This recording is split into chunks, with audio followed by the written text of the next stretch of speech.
ini ya pertanyaan selanjutnya ya. Pernah atau tidak Kak di pikiran Kakak itu terlintas untuk menyerah gitu? Menyerah. Kan semisal di sini kan sebelum 3 tahun di sini atau 6 tahun di sini tuh pengen keluar atau istilahnya boyong lah dari sini dikarenakan di sini jadwalnya padat kan.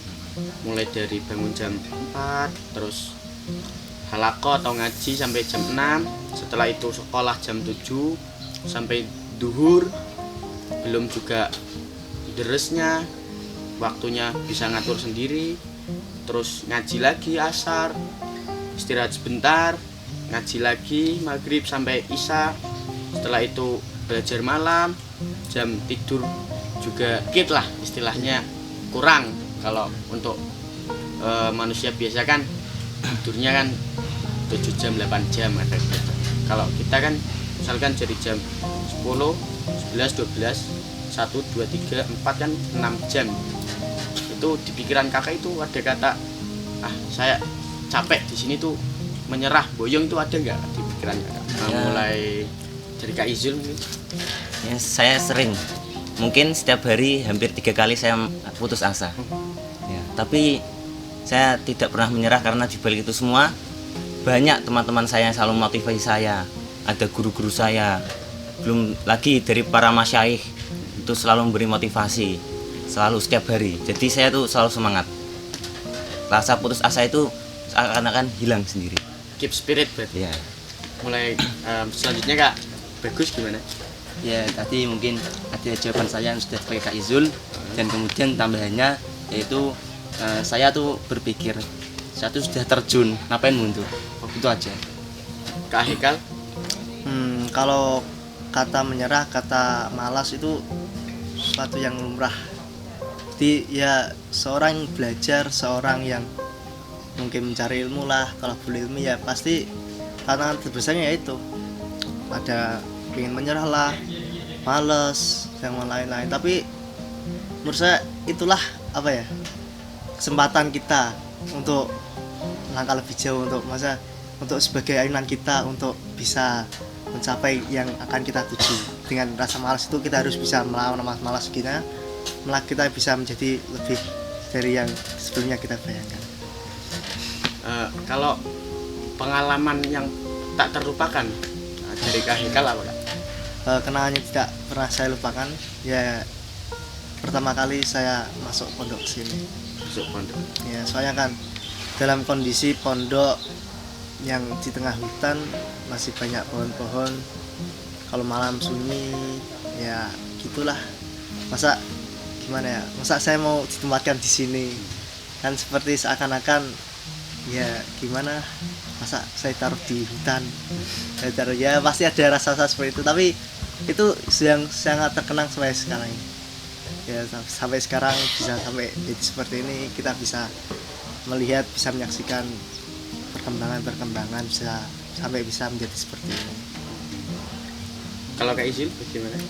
Kalau saya pengalaman yang tak terlupakan malah saat di akhir-akhir masa mondok. Karena saya tuh pernah, saya terngiang 6 tahun yang lalu saya baru masuk pondok, kok terasa lebih cepat waktunya. Padahal 6 tahun tuh bukan waktu yang cepat itu loh, sangat lama, tapi kok terasa lebih cepat gitu loh. Jadi saya berpikir, loh kok secepat ini ya. Terus saat di akhir-akhir itu saya berpikir akan berpisah dengan teman-teman. Ya, saya tuh saat sekali sebelum tidur merenungi semua itulah. Nah, jadi ya udahlah, emang ini takdirnya gitu loh. Emang ini sudah jalan saya. Jadi saya lalui aja, nikmati prosesnya. Tuh. Hadapi rintangannya. Kalau Kak Bagus? Ya, pengalaman yang paling tidak saya lupakan itu hanya begini.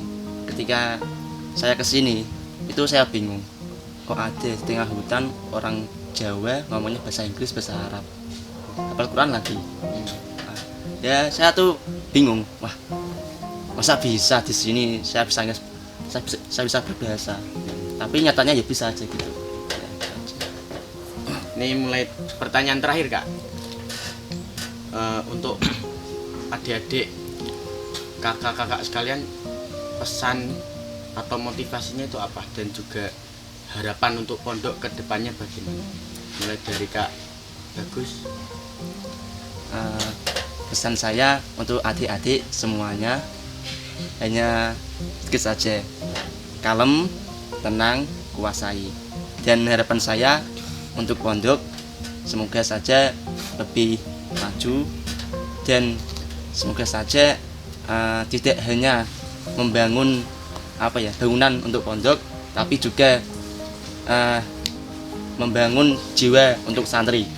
Maksudnya dari pondok itu juga terbangun jiwa santri yang sebenarnya gitu. Ya, itu aja. Kak Izul. Kalau motivasi untuk adik-adik sekalian, mungkin kalau adik-adik sekalian menonton ya, harus bisa lebih sukses dari ustadz-ustadzmu. Harus itu. Tapi jangan sampai kalian tuh lupa dengan ustadz-ustadzmu. Jasa-jasa mereka tuh berguna sekali dalam masa depanmu. Nah itu aja. Kalau untuk pondok, mungkin ya harus lebih maju lah.